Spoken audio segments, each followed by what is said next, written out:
दोस्तों, एक बार गिद्धों का एक झुंड उड़ते उड़ते समुद्रों के बीच एक टापू में पहुंच गया, जहां पर उनके खाने के लिए बहुत सारे मछलियां पड़ी हुई थी और समुद्री छोटे छोटे जीव पड़े हुए थे, जिसे वो आसानी से खा सकते थे और रहने लगे। उनकी लाइफ बहुत ही आसानी से और बहुत ही अच्छा कटने लगा।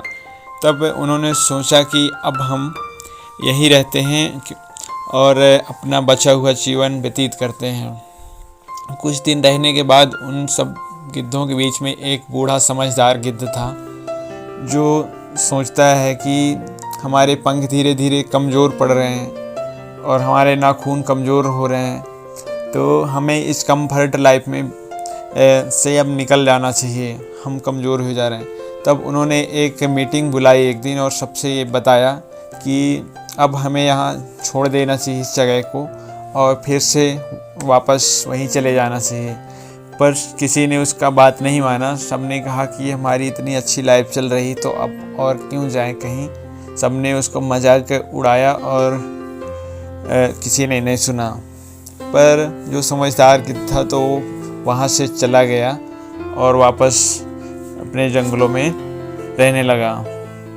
फिर कुछ दिनों के बाद क्या हुआ कि जब बहुत दिन बीत गए तो सोचा कि चलो वापस जा कर के उनका हाल पता करके आता हूँ कैसे जी रहे हैं। तो जाके देखता है तो क्या देखता कि वहाँ बहुत सारे गिद्ध मरे पड़े थे और कुछ घायल तड़प रहे थे। तो एक घायल गिद्ध से पूछता है कि ये हालत तुम्हारा कैसे हो गया।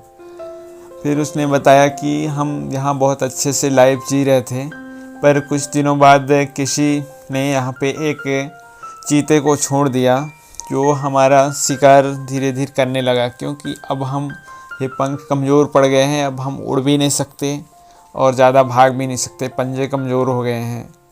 और पछताते हुए कहा कि आपकी बात ना मानकर हमने बहुत बड़ी गलती की।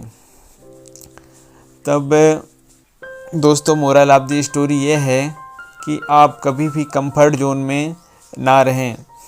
आपको कभी भी, जब आप चुनौतियों का सामना नहीं करते हैं, दिन रात बिल्कुल सारी सुविधाओं से लैस जीवन जीते हैं और कोई भी चुनौतियां आपके लाइफ में नहीं रहती हैं, तो आप कुछ चुनौतियों का सामना करने की शक्ति धीरे धीरे कम पड़ती जाती है।